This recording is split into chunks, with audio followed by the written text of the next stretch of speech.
رے کوئی السلام علیکم ورحمۃ اللہ وبرکاتہ۔ انشاءاللہ تعالیٰ کچھ ہی دن میں برکتوں فضیلتوں والے مہینے رمضان الکریم کی آمد ہے۔ اللہ تعالیٰ ہمیں رمضان تک خیر و سلامتی سے پہنچا دیں اور اس کی برکتیں سمیٹنے کی توفیق بھی نصیب فرمائیں۔ اور ہم اپنی گفتگو میں ہمیشہ یہ کہتے ہیں کہ اللہ تعالیٰ کی توفیق کے بغیر کچھ نہیں ملتا، اور یقیناً کچھ نہیں ملتا، لیکن یہ توفیق بھی اسی کو ملتی ہے جو کوشش اور محنت کرتا ہے۔ اللہ تعالیٰ قرآن مجید میں فرماتے ہیں کہ آپ اس کی طرف ایک بالش سے چلیں گے تو وہ آپ کی طرف 2 بالش سے بڑھے گا، آپ اس کی طرف چلنا شروع کریں گے تو وہ آپ کی طرف دوڑتا ہوا آئے گا، اور یہ صحیح مسلم کی حدیث ہے، ہم نے پڑھی اور سنی بھی ہے۔ لیکن اگر آپ کھڑے رہیں اور پیٹھ پھیر کر غافل اور لاپرواہ رہیں، کیئرلیس رہیں، تو پھر بتائیں کہ توفیق الہی کیسے آپ کے پاس آئے۔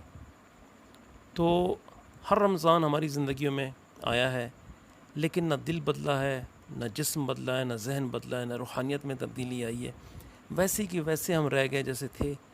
تو اس رمضان الکریم میں ایک مرتبہ پھر عہد کریں اور وعدہ کریں اپنے آپ سے، اور کوشش کریں کہ ہمارا یہ رمضان گزشتہ رمضانوں سے اچھا رمضان ہو، اور ایسا رمضان ہو کہ جو ہمارا دل بدل دے، ہمیں چینج کر دے اندر سے، اور اللہ تعالیٰ کی اطاعت پہ ہمیں ڈال دے، اور مال والی زندگی سے نکال کے اعمال والی زندگی پہ ڈال دے، اور مخلوق کی غلامی سے نکال کے خالق کی غلامی پہ ڈال دے۔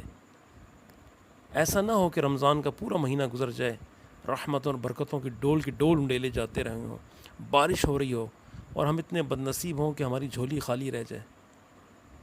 کچھ کرنے کے لیے اور اپنے حصے کی رحمتیں لوٹنے کے لیے وہ کمر کس لیں، اور نبی کریم صلی اللہ علیہ وسلم کی یہ جو تنبیہ ہے، یہ وارننگ ہے سنن دارمی کی، اس کو یاد رکھیں۔ فرمائیں کتنے روزے دار ہیں جن کو اپنے روزوں سے بھوک پیاس کے علاوہ کچھ نہیں ملتا، اور کتنے راتوں کو نماز پڑھنے والے ہیں جن کو اپنی نمازوں سے رت جگہ کے سوا کچھ حاصل نہیں ہوتا۔ تو سارا انحصار آپ کی نیت پر، آپ کے اعمال پر ہے۔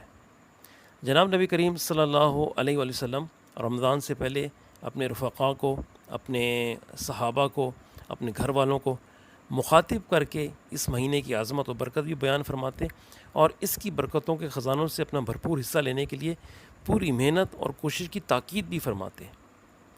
تو یہ جو پلاننگ ہے، یہ جو تیاری ہے، یہ سنت نبوی صلی اللہ علیہ وآلہ وسلم ہے۔ تو ہم نے پلان کرنا ہے۔ اب رمضان میں تقریباً 6-7 دن باقی ہیں، اگرچہ ہمیں یہ پلان پہلے کر لینا چاہیے تھا، شعبان کے شروع ہوتے ہی، لیکن اب بھی دیر نہیں ہوئی ہے۔ اب بھی ہم اپنا گول سیٹ کر لیں کہ ہم نے کرنا کیا ہے، اور ظاہر ہم نے کرنا یہ ہے کہ ہم نے اس وعید سے بچنا ہے جو فرشتوں کے سردار حضرت جبرائیل علیہ السلام نے بددعا کی صورت میں کی، اور جناب نبی کریم صلی اللہ علیہ وسلم نے اس پہ آمین کہی۔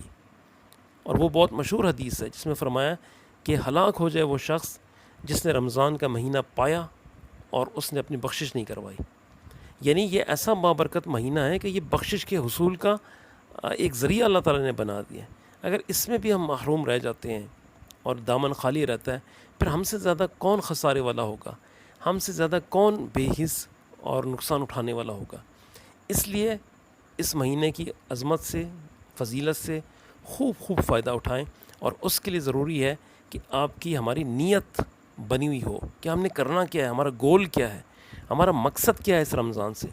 کیا ہم نے ہمیشہ کی طرح رمضان کو لینا ہے، اچھے اچھے کھانے کھانے ہیں، اور وہی چیریٹی دینی ہے، اور قرآن مجید کی تلاوت کر لینی ہے، نوافل پڑھ لینے، کبھی ٹوٹی پھوٹی نماز پڑھ لینی ہے، نظر کی حفاظت نہیں کرنی ہے، دل میں کینہ بغض رہے گا، چغلی غیبت زبان پہ رہے گی، کان اللہ کے ذکر سے آشنا نہیں ہوں گے؟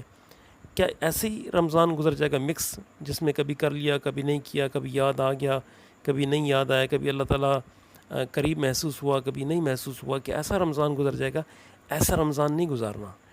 نیت قائم کر لیں کہ اس دفعہ رمضان چینج ہونے والا رمضان ہوگا، جو باطن کو بھی چینج کر دے اور ظاہر کو بھی چینج کر دے۔